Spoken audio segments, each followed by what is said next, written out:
Halos 600,000 residente sa buong probinsya ng Pampanga ang apektado ng baha. Sa bayan ng Lubao, pinangangambahan ng posibleng malawakang pagbaha kung tuluyang masira ang dike na unti-unting kinakain ng rumaragasang tubig. Saksi si Rafi Tima. Ilang pulgada na lang babagsak na sa Porac River ang tindahang ito na nakatayo sa ibabaw ng Santo Cristo Dam Dike. Kinain na kasi ng malakas na ragasan ng tubig ang bahaging ito ng dike. Ilang araw na raw napapansin ng residenteng si Maribel ang unti-unting pagguho ng dike sa tapat mismo ng kanyang bahay at tindahan. Kaya nag-evacuate na sila kahapon. Linggo, nag-umpisa na po yung ginawang daanan ng TDC dati, nung ginawa po nila yung dam.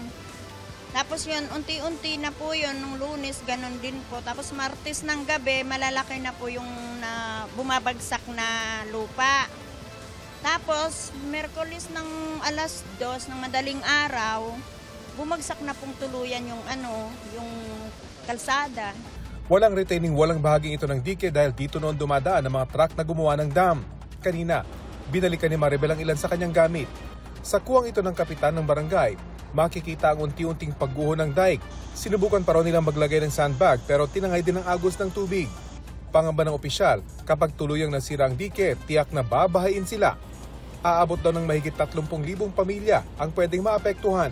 Lahat kaming magkakatabing barangay, gaya ng San Miguel, San Vicente, San Nicolas First, San Nicolas Second, hanggang doon sa Jasa Road.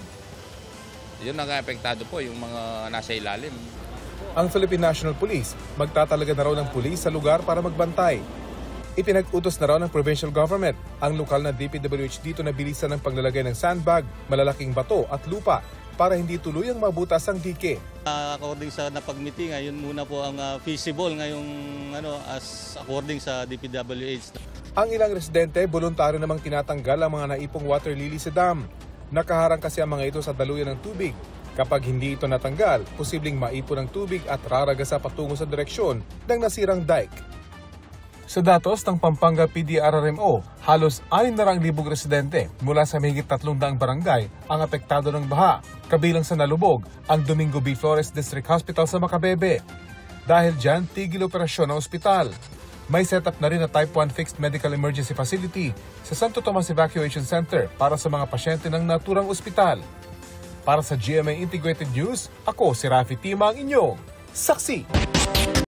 Mga kapuso, maging una sa saksi. Mag-subscribe sa GMA Integrated News sa YouTube para sa iba't ibang balita.